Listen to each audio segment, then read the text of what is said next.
Love is a motivating force, it's a driven force. It's such a beautiful word, you know, it means so much. When I feel loved, I feel really happy. As a parents, we often worry about the world we're leaving behind for our kids to live in. We should really worry for the kids we are living for this world. If we all could just come together and just love one another, I know that sometime in the future we could just make it together. Definitely tell the ones you love them, because you never know what could happen. There's too much negativity and we need a little bit more positivity to counter that. There's too much hate going around and it's not good for anyone. And the only way that we can combat the hate is with love. My name is Leszek Cybylski and I'm a professor at Montgomery College. I'm focusing on teaching Introduction to Sociology. In the beginning of most of our Intro to Sociology courses, we talk about theories. And that's a tough one for a lot of students to grasp, because many a times theories are abstract and they don't necessarily see the connection between a theory and their own lives, and they're thinking, oh, why do we have to learn this stuff? But what Professor Cybylski has done really well with this project is that he's applying those theories to love, to family life, to workplace equality, to all those sorts of things that he talks about in his Intro to Sociology class. Family values or at least my family, it's like family is always number one, no matter what. Like through thick and thin, like your family is always there for you, they always love you, and then you always have to love them back.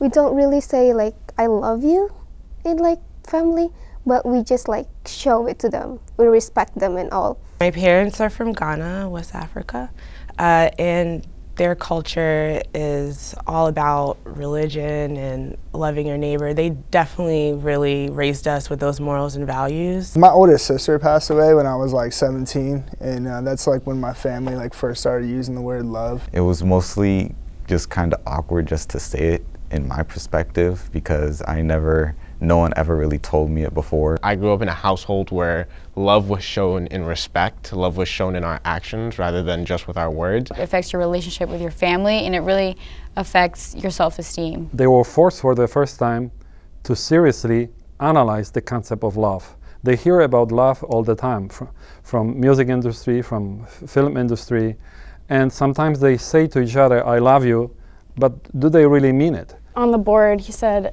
is love still relevant in our contemporary society?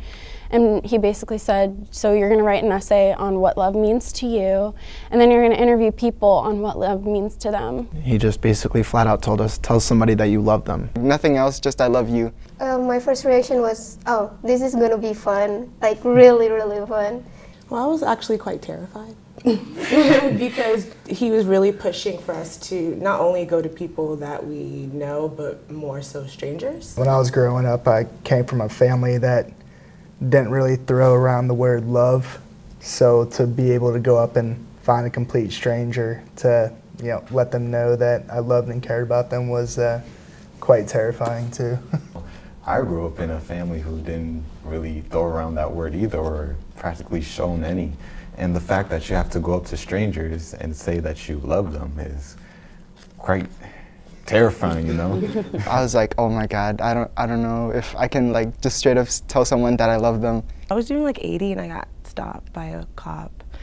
And I just knew I was gonna get a ticket. I couldn't get out of it, and when he came up to my window and asked for license and registration, I gave it to him and I told him I loved him, and he gave me this stonewall look and he just walked away. When he came back, I immediately told him what it was for. He told me about love from his parents, that you have to be yourself, you never lose faith, you have to be able to trust others and let other people in, and he says that helps him he's able to serve the community better. When I asked my grandma what love was, she immediately said that love wasn't sex, and I thought it was really funny because she has 8 kids. A group of police officers walking out of like Panera Bread and stopped them and told them that I love them and care about like what they do, and had a pretty nice conversation with them. It's a different time for the police officers right now with everything going on, so I mean, you could definitely see like they truly appreciated the gesture. I choose a lady in a supermarket that she's always helping people, but she's always like absent and looking miserable. I say, I love you as a human being, and I really appreciate the work you do here. I haven't seen her smiling like that, and I visit that store often. She's a cashier, and she was very touched, I think. We've been best friends for like 2 years now, and we never really showed that kind of verbal language to each other. And he just said, you know, I love you too, man. And I was really surprised because I had never said that to him, and I never thought he would respond to me in that way. In one case, I had a situation when a student was encouraged to approach her father and ask about love, her estranged father. And that was very personal, very touching, and very compelling experience. In another case, a student was able to reconnect with her sister after 13 years of not talking to each other. It felt so good to talk to my older sister.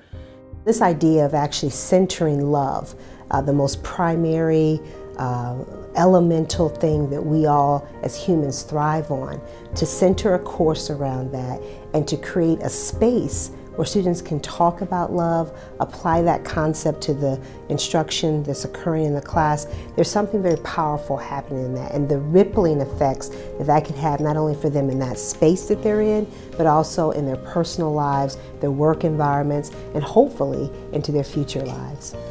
I feel that this project changed a lot of people, and I don't know about all of your classes, but in mine at least, I know it changed a lot of their perspectives on love and the topic of love. It changed their environment in a sense, because some of them made up with people they hadn't talked to in a really long time because of it. So it changed their relationships in a sense, and it brought people back together. And I find that that's something powerful. I've been a better person, I guess, and a better daughter, a better sister, a better girlfriend, a better everything, you know, and really, you know, every day now I pray, you know, and it's crazy because there's a difference between, you know, just going to church and not really caring or understanding, or actually feeling that love and faith in yourself. It is actually a very, very important thing because, you know, if you can't love yourself, you can't love others.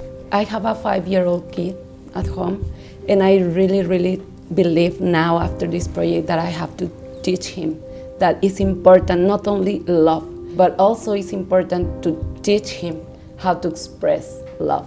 It made me realize how much more love needs to be promoted, because I never saw throughout this whole project so many people I had never told their family I love you, and it was really emotional to hear the stories. Before, I never really knew what it was. I didn't really believe it in anything, in any way, shape, or form, but this project actually opened up my eyes to what is to come in the future. I used to never tell my mom, even my mom, I loved her. And I can't even, every time I leave the house now, I'm like, bye Mom, love you. My perception of love was very one-dimensional. Like, it was just like either you're romantically in love with someone or you love your family.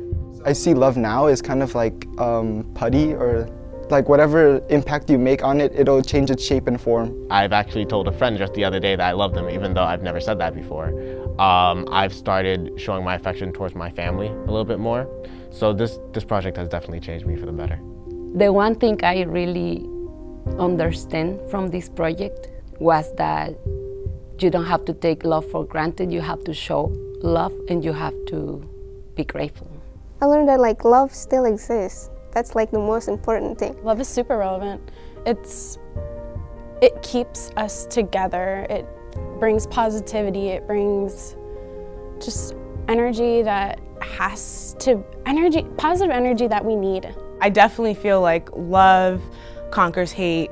They're 4-letter words, you know, they're opposites of each other, and one can have a great impact on the other. It just depends on how you use it. And rather than spreading all the negative, how about we just show them a little bit of happiness? Everybody can agree that we have a change in our classroom. Can you imagine if this happened as a domino effect? We need it. The country, the world needs it. So we need to do something. We really need to do something. This assignment change us. The force can actually impact our society moving forward in the future for our children and our children's children. We have to be more hands-on moving forward. You know, just sitting here speaking about it in a group, we have to be able to take our ideas and be driven with it. I challenge you. I challenge you to go out and say I love you to somebody. Tell them that you love them. Tell them that you love them. And tell them that you love them.